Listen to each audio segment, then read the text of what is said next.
Hi friends, എല്ലാവർക്കും Priya's learning സ്ക്വയറിലേക്ക് സ്വാഗതം. ഇന്ന് ഞാൻ 9ാം ക്ലാസ്സിലെ സദൃശ ത്രികോണങ്ങൾ എന്ന് പറയുന്ന ചാപ്റ്റർ ഒന്ന് സ്റ്റാർട്ട് ചെയ്യുകയാണ്. ആ സദൃശ ത്രികോണങ്ങൾ എന്ന് പറയുന്ന ചാപ്റ്ററിന്റെ ഇൻട്രൊഡക്ഷൻ ആണ് പറയുന്നത്. ഇന്ന് ആക്ടിവിറ്റീസ് ഒന്നും ചെയ്യുന്നില്ല. സദൃശ ത്രികോണങ്ങൾ എന്ന് പറയുന്ന ആശയം എന്താണെന്ന് നിങ്ങൾക്ക് ക്ലിയർ ആയിട്ട് ഈ ക്ലാസ് കണ്ടാൽ നിങ്ങൾക്ക് മനസ്സിലാവും. പിന്നെ ഞാൻ ഇന്നത്തെ ക്ലാസ് എടുക്കുന്നത് ബോർഡ് യൂസ് ചെയ്തിട്ടല്ല. കാരണം ഞാനിത് പേപ്പർ കട്ടിങ്സ്, രണ്ട് ത്രികോണങ്ങളുടെ പേപ്പർ കട്ടിങ് ഞാൻ ചാർട്ട് പേപ്പറിൽ മുറിച്ചെടുത്ത് സദൃശം എന്ന് പറയുന്ന ആശയം നിങ്ങൾ എന്താണെന്ന് ആദ്യം മനസ്സിലാക്കി തന്ന ശേഷം മാത്രമേ ആക്ടിവിറ്റിയിലേക്ക് കടക്കുന്നുള്ളൂ. അപ്പോൾ വ്യക്തമായിട്ട് നിങ്ങൾ ആ സദൃശം എന്ന് പറയുന്ന ആശയം എന്താണെന്ന് ആ എക്സാമ്പിളിലൂടെ നിങ്ങൾക്ക് മനസ്സിലാവുമെന്ന് പ്രതീക്ഷിക്കുന്നു. അപ്പം ക്ലാസ് അവസാനം വരെ കാണുക. എങ്കിലും മാത്രമേ എങ്ങനെയാണ് വശങ്ങൾ തമ്മിലുള്ള അനുപാതം വരുന്നതെന്നും എന്നെല്ലാം മനസ്സിലാവുള്ളൂ. ഈ 9ാം ക്ലാസ്സിൽ ഏറ്റവും വിഷമമുള്ള ഒരു ചാപ്റ്ററാണ് ഈ സദൃശ ത്രികോണങ്ങൾ. അപ്പോൾ അത് ഏറ്റവും ആദ്യം നിങ്ങൾ ഈ ആശയം മനസ്സിലായെങ്കിൽ മാത്രമേ മുമ്പോട്ട് പോയിട്ട് കാര്യമുള്ളൂ. അപ്പോൾ അതുകൊണ്ട് ഞാൻ അങ്ങനെയാണ് ചെയ്യുന്നത്. ബോർഡ് യൂസ് ചെയ്യുന്നില്ല. പിന്നെ ബോർഡിൽ വരക്കാത്തത് മറ്റൊന്നും കൊണ്ടല്ല, വലിയ പ്രൊട്രാക്ടറും വലിയ സ്കെയിലും ഒന്നും നമുക്കിപ്പോൾ അവൈലബിൾ അല്ല. പിന്നെ വലിയ പ്രൊട്രാക്ടറൊക്കെ വെച്ച് കൃത്യമായിട്ടുള്ള അളവെടുത്ത് വേണം വരച്ച് ചെയ്യാൻ. ബോർഡിൽ അത് സാധ്യമല്ല. അതുകൊണ്ട് ഞാൻ പേപ്പറിലാണ് ചെയ്യുന്നത്. പേപ്പറിൽ ഞാൻ പിന്നെ ത്രികോണങ്ങളിൽ 2 കട്ട് ചെയ്തിട്ട് എടുത്തിട്ടുണ്ട് ചാർട്ട് പേപ്പറിൽ. അപ്പോൾ അത് ഉപയോഗിച്ചാണ് ഞാൻ ഇന്ന് ക്ലാസ് എടുക്കുന്നത്. അപ്പോൾ ആദ്യം തൊട്ട് അവസാനം വരെ നിങ്ങൾ ഈ ക്ലാസ് കാണണം. കണ്ട ശേഷം അത് കൃത്യമായി മനസ്സിലാക്കിയ ശേഷം മാത്രമേ പ്രവർത്തനങ്ങളിലേക്ക് കടക്കാൻ പാടുള്ളൂ. അപ്പോൾ ഞാൻ എല്ലാവരെയും ക്ലാസ്സിലേക്ക് സ്വാഗതം ചെയ്യുന്നു. ഇവിടെ 2 ത്രികോണങ്ങൾ ഞാൻ എടുത്തിട്ടുണ്ട്. ഒന്ന് ഒരു വലിയ ലൈറ്റ് നീല കളറിലൊരു പേപ്പർ കട്ടിംഗ് ആണ്, ത്രികോണമാണ്. മറ്റൊന്ന് ലൈറ്റ് മഞ്ഞ നിറത്തിലുള്ള ഒരു ത്രികോണം. ഈ ത്രികോണങ്ങൾ രണ്ടും സദൃശങ്ങളാണ്. ആദ്യമേ തന്നെ എന്താണ് സദൃശം എന്ന് മനസ്സിലാക്കുക. അതായത് ഒരു ത്രികോണത്തിൻ്റെ 3 കോണുകളും മറ്റൊരു ത്രികോണത്തിൻ്റെ 3 കോണുകൾക്ക് തുല്യമാണെങ്കിൽ, അല്ലെങ്കിൽ എങ്ങനെ പറയാം, 2 ത്രികോണങ്ങളിലെയും കോണുകൾ തുല്യമായാൽ ആ 2 ത്രികോണങ്ങളും എന്താണ്? സദൃശ ത്രികോണങ്ങളാണ്. ഇവിടെ നോക്ക്, ഈ വലിയ ത്രികോണത്തിലെ കോണുകൾ ഞാൻ എടുത്തിരിക്കുന്നത് 30 ഡിഗ്രി ഒരു കോണ്, ഈ മുകളിലെ കാണുന്ന ഈ കോണ് 100 ഡിഗ്രി, ഇവിടെയുള്ളത് 50 ഡിഗ്രി. അതേപോലെ തന്നെയാണ് ഇവിടെയും 30 ഡിഗ്രി ഒരു കോണുണ്ട്, മുകളിൽ 100 ഡിഗ്രി ഉണ്ട്, ഇവിടെ 50 ഡിഗ്രി. അങ്ങനെയാണ് ഈ കോണുകളെല്ലാം ഞാൻ എടുത്തിട്ടുള്ളത്. അതായത് പക്ഷേ വശങ്ങൾ മാത്രം വ്യത്യാസമുണ്ട്. ഞാനിത് വരച്ചത് എങ്ങനെയാണെന്ന് നിങ്ങൾക്ക് ആദ്യം ഞാൻ പറഞ്ഞു തരാം. അത് ഞാൻ ചെയ്തത് ചാർട്ട് പേപ്പറിൽ ഒരു 30 സെൻറ്റിമീറ്റർ നീളമുള്ള ഒരു വര വരച്ച് അതിനുശേഷം എന്ത് ചെയ്തു, ഈ 2 ഭാഗത്തു നിന്നും 50-30 ഡിഗ്രി അളന്ന് യോജിപ്പിച്ചപ്പോഴാണ് ഇങ്ങനെയൊരു ത്രികോണം കിട്ടിയത്. അതേപോലെ ഇവിടെ ഞാൻ എന്ത് ചെയ്തു, മറ്റൊരു ചാർട്ടിൽ 15 സെൻറ്റിമീറ്റർ വര വരച്ചു. അവിടെ 2 സൈഡിൽ നിന്നും 50-30 ഡിഗ്രി എടുത്തിട്ട് ഇങ്ങനെ ഒരു ത്രികോണം ഉണ്ടാക്കി. യോജിപ്പിച്ചപ്പോൾ ഇങ്ങനെ ഒരു ത്രികോണം കിട്ടി. അപ്പോൾ ഇതിൽ ഞാൻ എടുത്ത ഒരു കാര്യം നോക്ക്, പിന്നെ ഈ 2 ത്രികോണങ്ങളും സദൃശമാണെന്ന് ഞാൻ പറഞ്ഞു. ഈ സദൃശമായതുകൊണ്ട് തന്നെ സദൃശ ത്രികോണങ്ങൾക്കൊരു പ്രത്യേകതയുണ്ട്. അതായത് ഞാൻ ഇവിടെ എന്ത് ചെയ്യുന്നറിയോ, ഈ മഞ്ഞ ത്രികോണത്തെ ഈ നീല നിറത്തിലുള്ള ത്രികോണത്തിന് മുകളിലായിട്ട് ഇങ്ങനെ കറക്റ്റ് വെക്കുന്നു. ഇത് വെച്ച് കഴിയുമ്പോൾ നിങ്ങൾക്ക് കാണാൻ പറ്റും, ഇത് കറക്റ്റ് ഇങ്ങനെ ചേർന്ന് നിൽക്കുന്നത് ഈ മുകളിലത്തെ കോണോടുകൂടി, അതായത് ഈ ത്രികോണത്തിൻ്റെ മുകളിലത്തെ കോണിനോട് ഈ ലൈറ്റ് മഞ്ഞ ത്രികോണം കൃത്യമായി ചേർന്ന് നിൽക്കുന്നതായി കാണാൻ പറ്റും. അതിനർത്ഥം ഇത് കൃത്യമായി ചേർന്ന് നിൽക്കുന്നുണ്ട്. അതുകൂടാതെ അത് സദൃശങ്ങളായതുകൊണ്ടാണ് അതങ്ങനെ ചേർന്ന് നിൽക്കുന്നത്. അവയുടെ കോണുകൾ തുല്യമായതുകൊണ്ടാണ് അങ്ങനെ കൃത്യമായി ചേർന്ന് നിൽക്കുന്നത്. അപ്പോൾ ഇനി നോക്കി പരിശോധിച്ച് കഴിഞ്ഞാൽ ഇവിടെ നോക്ക്, ഈ 100 ഡിഗ്രി കോണിന് എതിരെ വരുന്ന വശമാണ് നിങ്ങൾക്ക് ഈ കാണാൻ പറ്റുന്ന ഈ വശത്തിൻ്റെ നീളം ഞാൻ 15 സെൻറ്റിമീറ്റർ എടുത്തിട്ടുണ്ട്. അപ്പോൾ വശങ്ങളുടെ നീളമൊന്നും ഇപ്പം നിങ്ങൾ നോക്കണ്ട. ഇപ്പോൾ ആദ്യം നോക്ക്, ഈ ഒരു വശം, ഈ താഴത്തെ വശം, ഈ 100 ഡിഗ്രിയുടെ എതിരായിട്ട് വരുന്ന ഈ താഴത്തെ വശവും ഈ വലിയ നീല ത്രികോണത്തിൻ്റെ താഴത്തെ വശവും പരിശോധിച്ചാൽ ഇവയുടെ രണ്ടിൻ്റെയും ചരിവ് ഒരുപോലെയാണല്ലോ. ഈ ചരിവ് ഒരുപോലെ ആയതുകൊണ്ട് നമുക്ക് എന്ത് പറയാം, ഈ 2 വശങ്ങളും സമാന്തരമാണ്. അഥവാ നിങ്ങൾ സമാന്തര വരകൾ എന്ന് പറയുന്ന പാഠത്തിൽ പഠിച്ചിട്ടുണ്ട്. 2 വരകൾ സമാന്തരമാണെങ്കിൽ അവ എന്ത് ചെയ്യും, അതായത് ഈ വരയും സമാന്തരമാണെങ്കിൽ ഇതിൻ്റെ ചരിവ് എന്തായിരിക്കും, തുല്യമായിരിക്കും എന്ന് പഠിച്ചിട്ടുണ്ട്. ഇവിടെ ഈ 2 വരകളുടെയും, അതായത് ഈ വശത്തിൻ്റെയും വരകൾ ചരിവ് തുല്യമാണ്. അതുകൊണ്ട് നമുക്കിവ സമാന്തരമാണെന്ന് പറയാം. അപ്പോൾ ആകുമ്പോൾ അപ്പോൾ ഒരു കാര്യം കൂടി നിങ്ങൾ ഓർക്കുക, രണ്ട് സദൃശ ത്രികോണങ്ങൾ എടുത്തു കഴിഞ്ഞാൽ അതിൻ്റെ വശങ്ങൾ പരസ്പരം ഇതുപോലെ ചേർത്ത് വെച്ച് കഴിഞ്ഞാൽ ഇതും ഇതും സമാന്തരമായിരിക്കും. അതുപോലെ ഞാൻ എന്ത് ചെയ്തു, ഇത് ഡ്രാഗ് ചെയ്തിട്ട് നേരെ ഇങ്ങോട്ട് കൊണ്ടുവരുന്നു. ഇവിടെ നോക്കിയേ നിങ്ങൾ, ഈ വശം ഇപ്പം ഈ കോണിപ്പോൾ ഈ കോണോട് കൃത്യമായി ചേർന്ന് നിൽക്കുന്നുണ്ട്. അപ്പോൾ ഈ 50 ഡിഗ്രിക്കെതിരെ വരുന്ന ഈ വശം 11.5 സെൻറ്റിമീറ്റർ നീളമാണ് ഈ വശത്തിന്. ഈ വശം ഈ നീല ത്രികോണത്തിൻ്റെ ഈ കാണുന്ന ഈ വശത്തിന് സമാന്തരമാണ്. സമാന്തരമാവാൻ കാരണം ഇവയുടെ ചരിവുകൾ തുല്യമാണ്. ഇനി ഞാൻ എന്ത് ചെയ്യുന്നു, ഈ ത്രികോണത്തെ ഡ്രാഗ് ചെയ്ത് ഞാൻ നേരെ ഇപ്പുറത്തെ 30 ഡിഗ്രി കോണോട് ചേർത്ത് വയ്ക്കുന്നു. ഇവിടെയും അത് കൃത്യമായിട്ട് ചേർന്ന് നിൽക്കുന്നതായിട്ട് നിങ്ങൾക്ക് കാണാൻ പറ്റും. ഇങ്ങനെ ചേർത്ത് വെച്ച് കഴിഞ്ഞാൽ ഈ ത്രികോണത്തിൻ്റെ ഈ അടിയിലത്തെ വശം ഈ വശവുമായിട്ട് സമാന്തരമാണ്, അഥവാ ഇവയുടെ ചരിവുകൾ തുല്യമാണെന്ന് കാണാൻ പറ്റും. അപ്പോൾ സമാന്തര വരകൾ എന്ന് പറയുന്ന പാഠത്തിൽ നിങ്ങൾ ഒരു കാര്യം പഠിക്കുന്നുണ്ട്. ഇങ്ങനെയുള്ള വരകൾ, അതായത് രണ്ട് വര സമാന്തരമാണെങ്കിൽ ഇതെന്ത് ചെയ്യും, ഈ വശത്തെ ഒരേ അളവിലാണ് മുറിക്കുന്നത്. ഒരേ അംശബന്ധത്തിൽ ഈ വര ഈ രണ്ട് സൈഡിലുള്ള രണ്ട് വരകളെയും മുറിക്കുന്നു എന്ന് നിങ്ങൾ പഠിച്ചിട്ടുണ്ട്. അതായത് എന്ന് വച്ചാൽ അതിനർത്ഥം ഈ വശവും തമ്മിലുള്ള അംശബന്ധം തന്നെയായിരിക്കും ഈ വശവും തമ്മിലുള്ള അംശബന്ധം എന്ന് നിങ്ങൾ സമാന്തര വരകളിൽ പഠിച്ചിട്ടുണ്ട്. അപ്പോൾ അങ്ങനെ നോക്കുവാണെങ്കിൽ രണ്ട് ത്രികോണങ്ങൾ സദൃശമാണെങ്കിൽ നമുക്ക് എന്ത് പറയാൻ പറ്റും, അവയുടെ വശങ്ങൾ തമ്മിലുള്ള അനുപാതം തുല്യമായിരിക്കും എന്ന് പറയാം. അപ്പോൾ എന്ന് വെച്ചാൽ നിങ്ങൾക്ക് ഇങ്ങനെയെല്ലാം പറയുമ്പോൾ നിങ്ങൾക്ക് ആകെ കൺഫ്യൂഷൻ ഉണ്ടാകും. അപ്പോൾ ആ കൺഫ്യൂഷനെ ഞാൻ മാറ്റാൻ വേണ്ടിയിട്ടാണ് ഞാൻ ഇത് കൃത്യമായ അളവെടുത്തിട്ട് നിങ്ങൾക്ക് ചിത്രം മുഖേന കാണിച്ചു തരാമെന്ന് വിചാരിച്ചത്. നോക്കൂ, ഞാൻ ഇവിടെ എടുത്ത ഈ ത്രികോണം, വലിയ നീല ത്രികോണത്തിൻ്റെ ഈ അടിഭാഗത്തുള്ള ഈ വശത്തിൻ്റെ നീളം 30 സെൻറ്റിമീറ്റർ ആണ് ഞാൻ വരച്ചിട്ടുള്ളത്. ഈ 30 സെൻറ്റിമീറ്റർ ഇതിൻ്റെ നീളം. അതേപോലെ ഈ നീല ത്രികോണം പരിശോധിച്ചാൽ ഈ വശത്തിൻ്റെ നീളം 23 സെൻറ്റിമീറ്റർ അളന്ന് വെച്ചിട്ടുണ്ട് ഞാൻ. അതുപോലെ ഇതിൻ്റെ നീളം 15 സെൻറ്റിമീറ്റർ.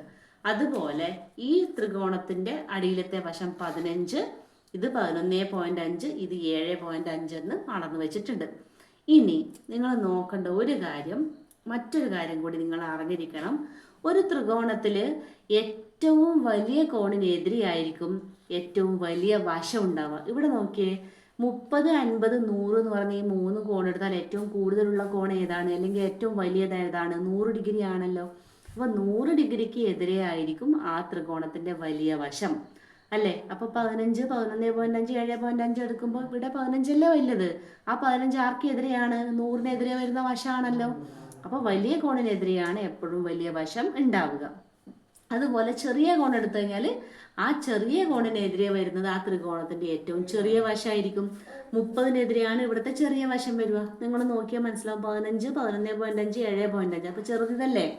അപ്പം എപ്പോഴും ഓർക്കേണ്ട കാര്യം, ത്രികോണങ്ങളിൽ വലിയ കോണിനെതിരെ ഉള്ളത് വലിയ വശവും ചെറിയ കോണിനെതിരെ ഉള്ളത് ചെറിയ വശവുമായിരിക്കും.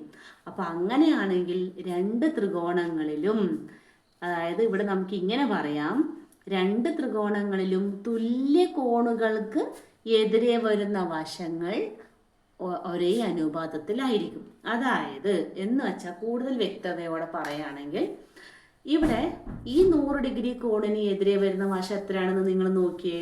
ഈ 100 ഡിഗ്രി കോണിന് എതിരെ വരുന്ന വശം 30 ആണല്ലോ. അതായത് 30ഉം, ഇനി ഇവിടെ 100 ഡിഗ്രി കോണിന് എതിരെ വരുന്ന വശം എത്രയാണ്? ഇവിടെ 15 ആണ്. 30/15 എത്രയാണ് നിങ്ങൾക്ക് അറിയാം? എത്രയാണ്? 2 ആണ് അല്ലേ. 30/15 വെച്ചാൽ 2 ആണ്. അതേപോലെ ഇനി 30 ഡിഗ്രി കോണിന് എതിരെ വരുന്ന വശം നോക്കിയേ, എത്ര സെൻറ്റിമീറ്റർ ആണ്? 15 സെൻറ്റിമീറ്റർ ആണല്ലോ. 15 ഇവിടെ 30 ഡിഗ്രി കോണിന് എതിരെ വരുന്ന വശം എത്രയാണെന്ന് നിങ്ങൾ നോക്ക്. ഇവിടെ 30-നെതിരെ വരുന്നത് 7.5. 15/7.5 സമത്രയാ 15/7.5 എന്ന് വെച്ചാൽ 7.5ൻ്റെ ഇരട്ടിയാണല്ലോ 15. അപ്പോൾ 15നെ 7.5 കൊണ്ട് ഹരിച്ചാൽ നമുക്ക് എത്ര കിട്ടും? 2 ആയിരിക്കുമല്ലോ ഉത്തരം വരുന്നത്. ഇനി അടുത്ത് നോക്ക്, 50 ഡിഗ്രി കോണിനെതിരെ വരുന്ന വശം എത്രയാ? 11.5 ആണ്. അതേപോലെ വലിയ ത്രികോണത്തിൽ എത്രയാ വലിയ ഈ 50 ഡിഗ്രി കോണിനെതിരെ വരുന്നത് 23 അപ്പോൾ 23 ഇവിടുത്തെ നോക്ക് 50 ഡിഗ്രി കോണിനെതിരെ വരുന്നത് 11.5. അപ്പം 23/11.5 ഉത്തരം എത്രയാ എന്ന് വെച്ചാൽ അർത്ഥം എന്താ? 11.5 ഇരട്ടിയല്ലേ 23. അപ്പൊ 23/11.5 എന്ന് വെച്ചാൽ 2. ഇവിടെ നോക്കിയേ, തുല്യ കോണുകൾക്ക് എതിരെയുള്ള വശങ്ങളുടെ അംശബന്ധമാണ് ഞാൻ എടുത്തത്. അവ തമ്മിലുള്ള നോക്കിയേ, 30ഉം വലിയ കോൺ ഏതാ 100 അവയ്ക്കെതിരെ വരുന്ന വശങ്ങൾ 30ഉം 15ഉം. അപ്പം 30ഉം 15ഉം തമ്മിലുള്ള അംശബന്ധം എടുക്കുമ്പോൾ അവിടെ 2 കിട്ടി. 15ഉം 7.5 എടുക്കുമ്പോൾ അവിടെ 2 കിട്ടി. 23/11.5 എടുത്താൽ അവിടെയും 2 കിട്ടി. എന്ന് വെച്ചാൽ തുല്യ കോണുകൾക്ക് എതിരെ വരുന്ന വശങ്ങളുടെ അംശബന്ധം നമ്മൾ എടുത്ത് പരിശോധിച്ചു കഴിഞ്ഞാൽ എപ്പോഴും ഒരു സ്ഥിര സംഖ്യയായിരിക്കും നമുക്ക് കിട്ടുന്ന ഉത്തരം. ഓക്കെ, ഇത് നിങ്ങൾ 30/15 പകരം ചിലപ്പോൾ നിങ്ങൾക്ക് സ്കൂളിൽ നിന്ന് 15/30 ആയിരിക്കും പറഞ്ഞു തരുക. എങ്ങനെയാണെങ്കിലും കുഴപ്പമില്ല. 7.5/15 11.5/23 ഇങ്ങനെ എടുത്താൽ എന്തായിരിക്കും വരിക? 15/30. 15/30 നമുക്ക് എങ്ങനെ എഴുതാം? 1/2 തുല്യമാണ്. 15/30 എന്ന് വെച്ചാൽ 15ൽ 15 ഒരു പ്രാവശ്യം, 30ൽ 15 2 തവണ. ഓക്കെ, അങ്ങനെ 1/2 എന്ന് കിട്ടും. അല്ലെങ്കിലോ ഇവിടെ നോക്കി 7.5ഉം 15ഉം. 7.5ൽ 7.5 ഒരു തവണ പോകും അല്ലേ? 15ൽ 7.5 എത്ര പ്രാവശ്യം പോകും? 2 തവണ. എന്നുവെച്ചാൽ 7.5ന്റെ ഇരട്ടിയല്ലേ 15. 7.5യുടെ ഇരട്ടിയാണ് 15. 7.5ന്റെ ഇരട്ടി 15 പറഞ്ഞാൽ 15ൽ 7.5 എത്ര പ്രാവശ്യം പോകും? 2 തവണ. ഇനി അടുത്തത് പരിശോധിക്കാം. 11.5ൽ 11.5 അല്ലെങ്കിൽ 11.5ൽ 11.5 എത്ര തവണ പോകും? ഒരു തവണ പോകും. ഇനിയോ 23ൽ 11.5 എത്ര പ്രാവശ്യം പോകും? 2 തവണ. ഇവിടെയും കിട്ടിയ സംഖ്യ നോക്കിയേ, 1/2 ആണല്ലോ ഇവിടുത്തെ അംശബന്ധം. തിരിച്ചും മറിച്ചും നമുക്ക് എടുക്കാം. വലിയ വശം ബൈ ചെറുത് വശം എടുക്കുക, ചെറിയ വശം ബൈ വലിയ വശം എടുക്കാം. പക്ഷെ നിങ്ങൾ ഒരു കാര്യം ശ്രദ്ധിക്കണം, നിങ്ങൾ എടുക്കുമ്പം ഒന്നുകിൽ വലിയ വശമാണെങ്കിൽ ഇവിടെ എല്ലാം മുകളിൽ എഴുതേണ്ട എല്ലാം വലിയ വശമായിരിക്കണം, താഴെ എഴുതേണ്ടതെല്ലാം ചെറിയ വശമായിരിക്കണം. ഇനി തിരിച്ചാണെങ്കിലോ, മുകളിലാണ് ചെറിയ വശം എഴുതുന്നെങ്കിൽ താഴെ എഴുതുന്നതെല്ലാം വലിയ വശങ്ങളായിരിക്കണം. അപ്പോൾ ഇങ്ങനെ പരിശോധിക്കുമ്പോൾ നിങ്ങൾക്ക് മനസ്സിലായ ഒരു കാര്യം, തുല്യ കോണുകൾക്കെതിരെ വരുന്ന എല്ലാ വശങ്ങളുടെയും അംശബന്ധം എടുത്ത് പരിശോധിച്ചപ്പോൾ ഒരു സ്ഥിര സംഖ്യയല്ലേ കിട്ടുക അല്ലേ? അപ്പോൾ ഇതിന് നമുക്ക് ഒന്നുകൂടി ഞാൻ വേറൊരു രീതിയിൽ എഴുതാനാണ് പോകുന്നത്. അതായത് 30/15 സമം 2. ഇതിന് നമുക്ക് എങ്ങനെ എഴുതാം? 30 സമം ഈ 15നെ ബൈ 15 ഇങ്ങോട്ടേക്ക് എടുക്കുമ്പോൾ എന്തായാലും മാറും. 2 ഗുണിക്കണം 15 എന്ന് വരൂലേ? 2 × 15 30 വരിക. അതേപോലെ 15/7.5 നമുക്ക് എങ്ങനെ എഴുതാം? 15/7.5 സമം 2 ആണല്ലോ ഇവിടെ കിട്ടിയത്. അപ്പോൾ 15 സമം ഈ ബൈ 2 ഇങ്ങോട്ടേക്ക് എടുക്കുമ്പോൾ എന്തായി മാറും? ഗുണിക്കണം 2 ആവൂലേ? 2 ഗുണിക്കണം 7.5 എന്ന് വരൂലേ? അതായത് 7.5 ഗുണിക്കണം 2, 2 7കൾ ചേർന്നാൽ 15 അല്ലേ? 2 × 7.5 സമം 15. അപ്പോൾ അതേപോലെ 23/11.5 സമം 5 2 എന്നാൽ 23 സമം നമുക്ക് എന്ത് എഴുതാം? 2/11.5. ഈ 11.5 അപ്പുറം കൊണ്ടിപ്പം ഇൻറ്റു 11.5 അല്ലേ? അപ്പം 2 × 11.5 എത്രയാണ് വരുന്നത്? അത് 23 അല്ലേ വരിക.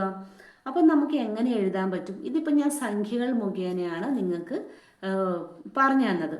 അതായത് ഇവിടെ നമ്മൾ ചെയ്തിരിക്കുന്ന കാര്യം, വലിയ വശത്തിൻ്റെ നീളം കാണാൻ എന്ത് ചെയ്താൽ മതി? ഈ അംശബന്ധത്തിൽ ഈ സംഖ്യയെ ചെറിയ വശത്തിൻ്റെ നീളം കൊണ്ട് ഗുണിച്ചാൽ കിട്ടും. ആ സ്ഥിര സംഖ്യയെ ചെറിയ വശത്തിൻ്റെ നീളം കൊണ്ട് ഗുണിച്ചാൽ എന്ത് കിട്ടും? വലിയ വശത്തിൻ്റെ നീളം കിട്ടും. ഇനി ഈ അംശബന്ധമാണ് നമ്മൾ എടുക്കുന്നതെങ്കിലോ അവിടെ എങ്ങനെയാകും നോക്കിയേ. 15/30 സമം, കാണാൻ പറ്റുന്നുണ്ടോ? 15/30 സമം 1/2. അങ്ങനെയാണെങ്കിൽ നമുക്കിതിനെ ക്രോസ് മൾട്ടിപ്ലൈ ചെയ്ത് കഴിഞ്ഞാൽ 15 × 2 സമം 30 × 1 അല്ലേ വേണ്ട? ഇത് നമുക്ക് പറയണ്ട, നമുക്ക് ഇതിന് കൂടുതൽ കൺഫ്യൂഷൻ ഉണ്ടാക്കുന്ന കാര്യമാണ്. എന്തായാലും കുഴപ്പമില്ല. 15 × 2 സമത്ര 30, 30 × സമം 30 എന്ന്, അതായത് ഈ അംശബന്ധങ്ങൾ പരസ്പരം ഗുണിച്ചാലും നമുക്ക് ഈ ഉത്തരത്തിലേക്ക് എത്താൻ വേണ്ടി പറ്റും. അത് വേണ്ട, അത് പറഞ്ഞാൽ നിങ്ങൾക്ക് കൂടുതൽ കൺഫ്യൂഷൻ ആകും. അപ്പം ഇതിനെ ഞാൻ ഇനി സംഖ്യാപരമായിട്ട് ബീജഗണിതം ഉപയോഗിച്ച് എങ്ങനെ പറയും നോക്കിയേ. ഇവിടെ ഞാൻ ത്രികോണത്തിൻ്റെ വലിയ ത്രികോണമായ ഈ നീല ത്രികോണത്തിൻ്റെ വശങ്ങൾ പി ക്യു ആർ എന്നാണ് എടുത്തിട്ടുള്ളത്. അപ്പോൾ പി ആണ് 30, ക്യു ആണ് 15, ആർ ആണ് 23.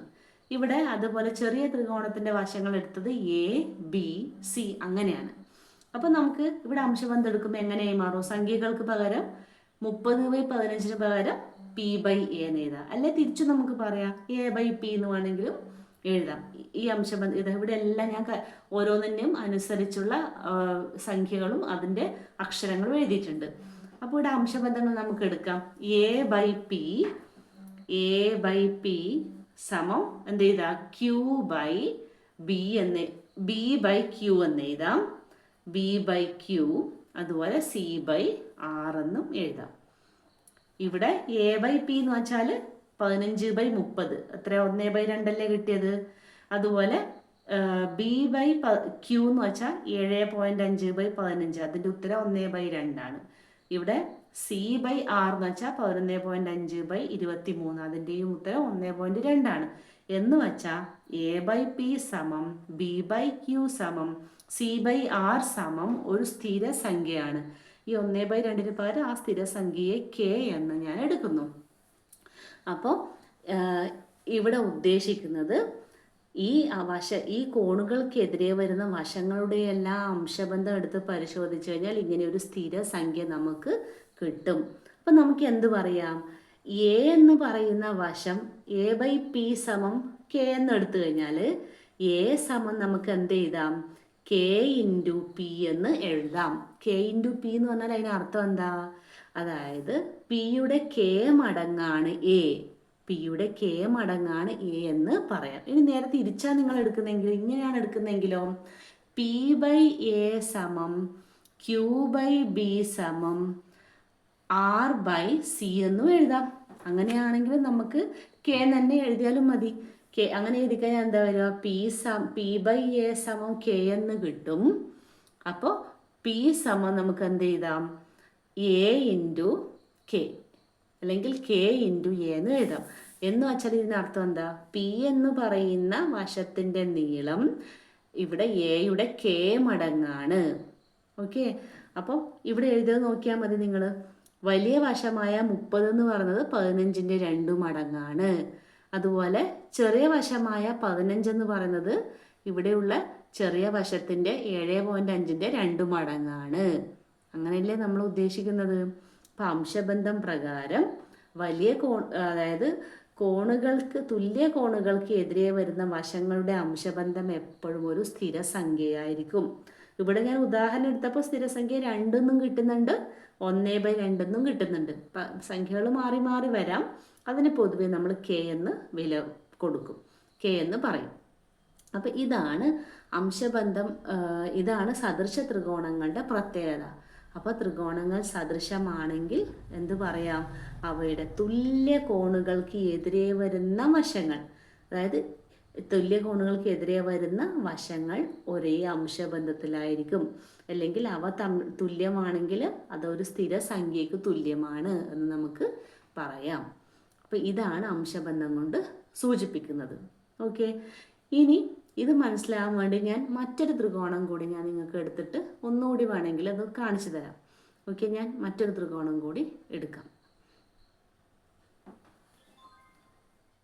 ഇവിടെ ഞാൻ മറ്റൊരു ത്രികോണം കൂടി എടുത്തിട്ടുണ്ട്. അതായത് ഇവിടെയും കോണുകളെല്ലാം തുല്യം തന്നെ, വശം മാത്രമാണ് വ്യത്യാസം. 30, 50, 100 അതേപോലെ തന്നെ കോണുകളുള്ള 2 ത്രികോണമാണ്. മറ്റേത് ആദ്യത്തെ ത്രികോണം തന്നെ. ഇവിടെ ഈ 100 ഡിഗ്രിക്ക് എതിരെ വരുന്ന വശം എന്ന് പറയുന്നത് അത് ഞാൻ 10 സെൻറ്റിമീറ്റർ ആണ്. അതായത് ഈ ത്രികോണത്തിൻ്റെ വലിയ വശമാണല്ലോ അതെന്ന് പറയുന്നത്. വലിയ കോണിന് എതിരെയായിരിക്കും എപ്പോഴും വലിയ വശം ഉണ്ടാവാം. ഇത് 10 സെൻറ്റിമീറ്റർ ആണ്. ഇനി ഞാൻ മറ്റുള്ള വശങ്ങളുടെ, ഇതിപ്പം ത്രികോണം ഞാൻ വരച്ചതേ ഉള്ളൂ, ഈ വശങ്ങളൊക്കെ അളന്ന് കണ്ടുപിടിക്കണം. ഞാൻ എന്ത് ചെയ്യുന്നു? ഈ മറ്റ് 2 വശങ്ങളും അളക്കുകയാണ്. അപ്പോൾ മറ്റ് 2 വശങ്ങളും നമുക്ക് അളന്ന് നോക്കാം. ഇവിടെ അളക്കുവാണെങ്കിൽ ഇതാ ഈ വശത്തിൻ്റെ നീളം 7.5, ഇതിൻ്റെ നീളം എന്ന് പറഞ്ഞാൽ 7.5 സെൻറ്റിമീറ്റർ ആണ്. ഇനി ഈ വശത്തിൻ്റെ നീളം നമുക്ക് അളന്ന് നോക്കാം.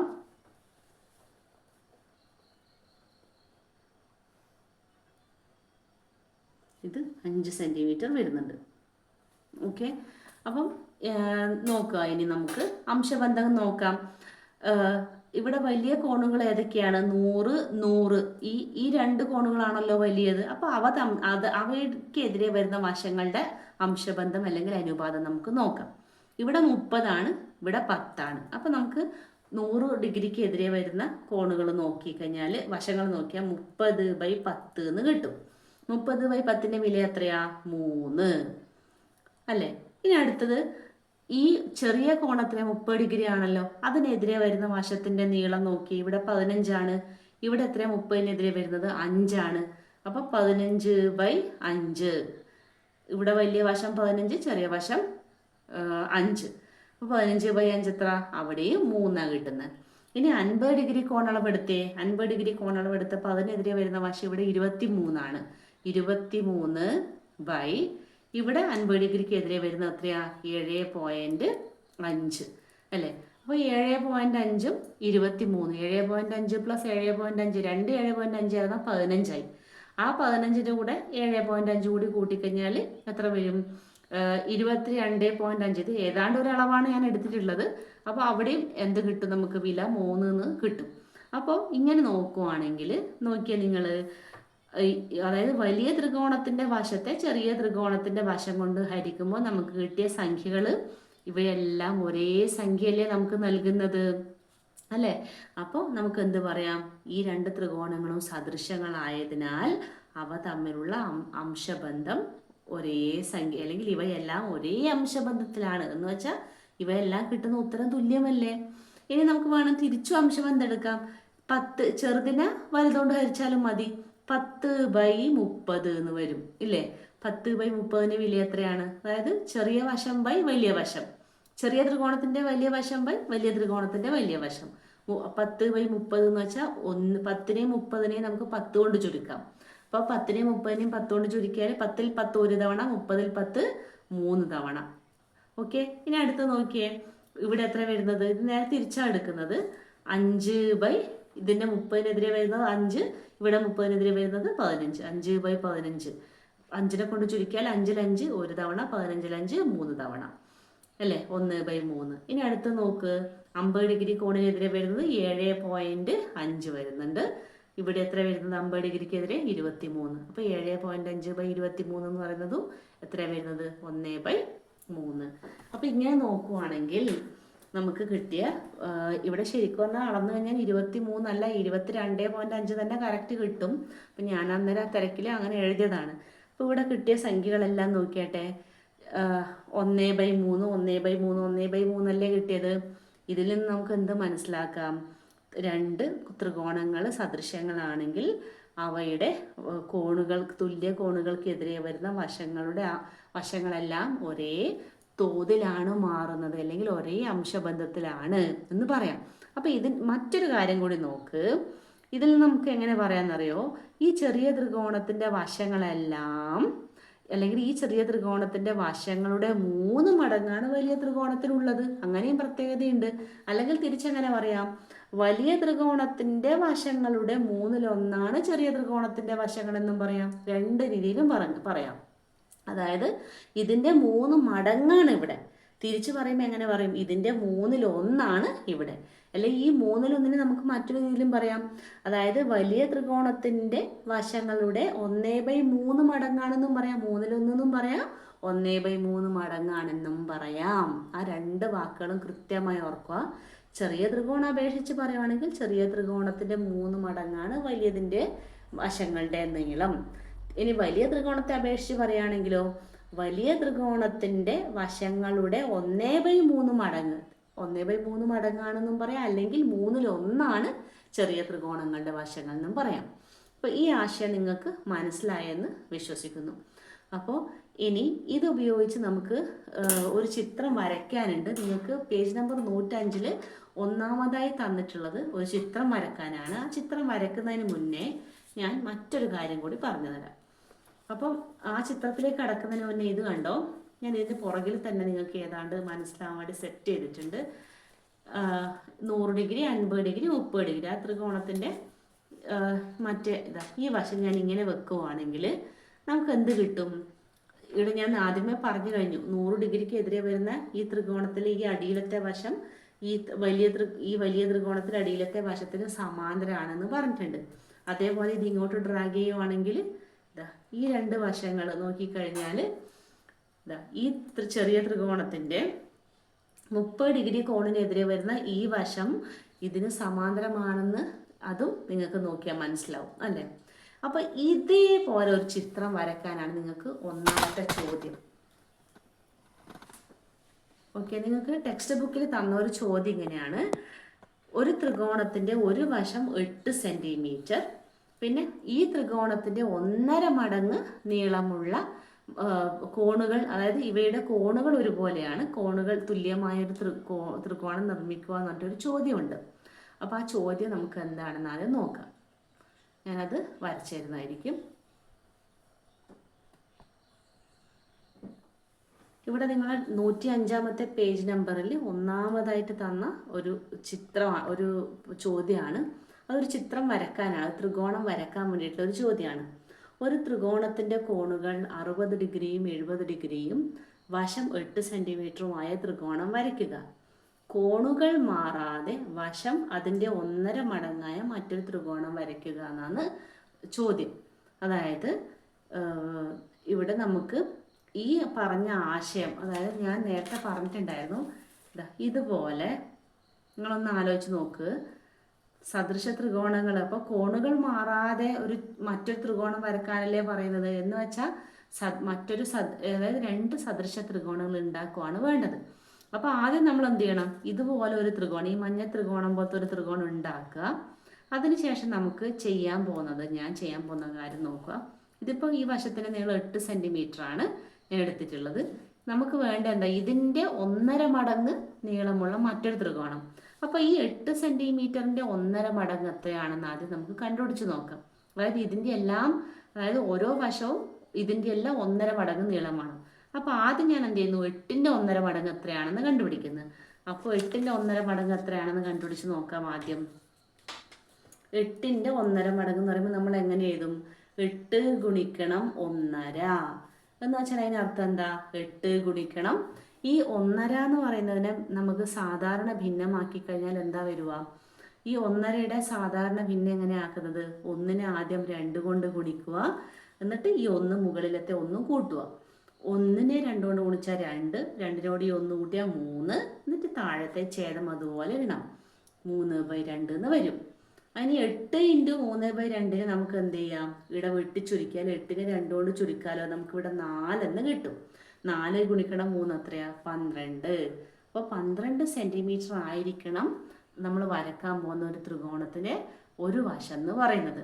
അപ്പോൾ നിങ്ങൾ ചെയ്യാൻ വേണ്ടി പോകുന്നത് ഒന്ന് നോക്ക്. ഞാൻ ആദ്യം എന്ത് ചെയ്യുന്നു? 8 സെൻറ്റിമീറ്റർ വശമുള്ള ഒരു ത്രികോണം വരക്കുന്നു. ഓക്കെ, 8 സെൻറ്റിമീറ്റർ വശം എടുത്തിട്ട് ഒരു ത്രികോണം വരക്കുന്നു.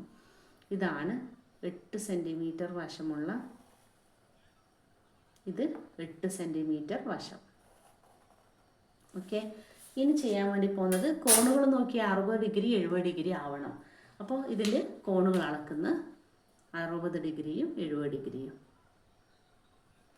ഇവിടെ നടന്നു കഴിഞ്ഞാൽ 60 ഡിഗ്രി എന്ന് പറയുന്നത് കറക്റ്റ് ഇവിടെ വന്ന് നിൽക്കും. 60 ഡിഗ്രിയിലേക്കൂടെ ഞാൻ എന്ത് ചെയ്യുന്നു? ഒരു വര വരക്കുന്നു.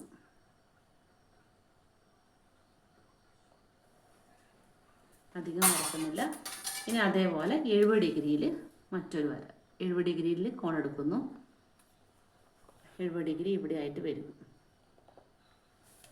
ഓക്കെ, 70 ഡിഗ്രി ഇങ്ങനെ.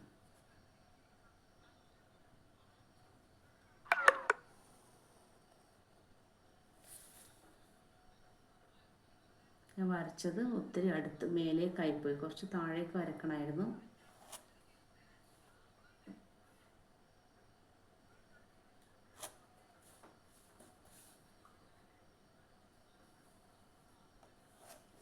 നമുക്കിങ്ങനെ ആദ്യം ഒരു ത്രികോണം വരച്ചു.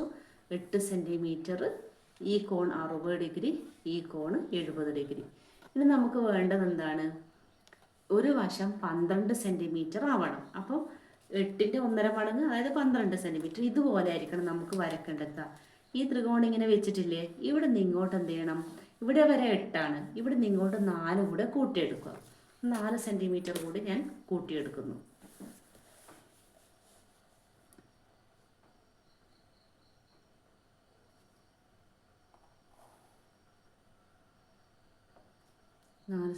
കൂടി കൂട്ടിയെടുത്തു. ഓക്കെ, ഇനി എന്ത് ചെയ്യണം?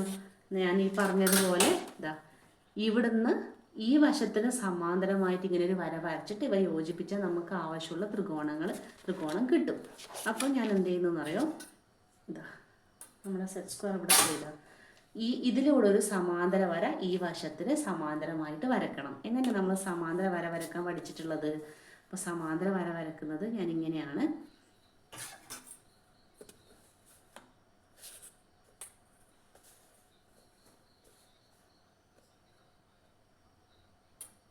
ഞാനിത് ഡ്രാഗ് ചെയ്യാനാണ് പോകുന്നത്.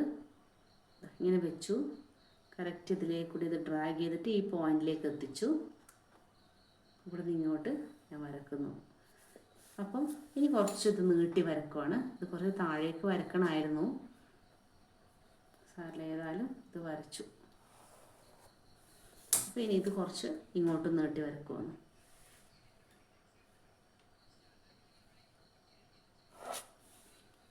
ഇങ്ങനെയായിരിക്കും നമുക്ക് കിട്ടുന്ന ത്രികോണം ഉണ്ടാവുക. ഇവിടെ 60, 70 ഇങ്ങനെയൊരു ഈ ഒരു ത്രികോണം, ഈ ത്രികോണത്തിന് സദൃശമായിട്ട് ഇങ്ങനെ വലിയൊരു ത്രികോണം ഇതുപോലെ ഇരിക്കും. ഇങ്ങനെയാണ് ആ ത്രികോണം വരും. ഒരു ത്രികോണത്തിൻ്റെ ഇത് വലിയ ത്രികോണം, അതിൻ്റെ മുകളിൽ മറ്റൊരു ത്രികോണം വച്ചതുപോലെ തോന്നും നിങ്ങൾക്ക്. ഈ വശവും സമാന്തരവുമാണ്. അപ്പോൾ ഈ കിട്ടിയ ത്രികോണത്തിൽ ഈ വര മായ്ച്ചു വെച്ച് കഴിഞ്ഞാൽ നമുക്ക് എന്ത് മനസ്സിലാകും? ഈ ത്രികോണം എടുത്തു കഴിഞ്ഞാൽ ഈ കോൺ 60 ആയിരിക്കും, ഈ കോണ് 70 ആയിരിക്കും. ഓക്കെ, അപ്പോൾ ഈ വശത്തിൻ്റെ നീളം മൊത്തത്തിൽ എത്ര കിട്ടും? 12. 8നോട് കൂടി ഈ 4 കൂട്ടിക്കഴിഞ്ഞാൽ 12 സെൻറ്റിമീറ്റർ വശമുള്ള ത്രികോണം നമ്മൾ നിർമ്മിച്ചു കഴിഞ്ഞു. അപ്പോൾ എല്ലാവർക്കും മനസ്സിലായെന്ന് വിശ്വസിക്കുന്നു. അപ്പോൾ ഇന്നത്തെ ക്ലാസ്സിൽ ഇത്ര മാത്രമേ ഞാൻ ഉൾപ്പെടുത്തിയിട്ടുള്ളൂ. പിന്നെ അടുത്ത ക്ലാസ്സിൽ ഇതിൻ്റെ തുടർന്നുള്ള പ്രവർത്തനങ്ങൾ ഉണ്ടായിരിക്കുന്നതാണ്. അപ്പോൾ ഈ ക്ലാസ് കണ്ട എല്ലാവർക്കും ഒരുപാട് നന്ദിയുണ്ട്. ക്ലാസ് ഇഷ്ടമായെങ്കിൽ തീർച്ചയായിട്ടും ലൈക്ക് ചെയ്യുക, ഷെയർ ചെയ്യുക, സബ്സ്ക്രൈബ് ചെയ്യുക. ഓക്കെ, നമുക്കിനി അടുത്ത ക്ലാസ്സിൽ കാണാം. ബൈ.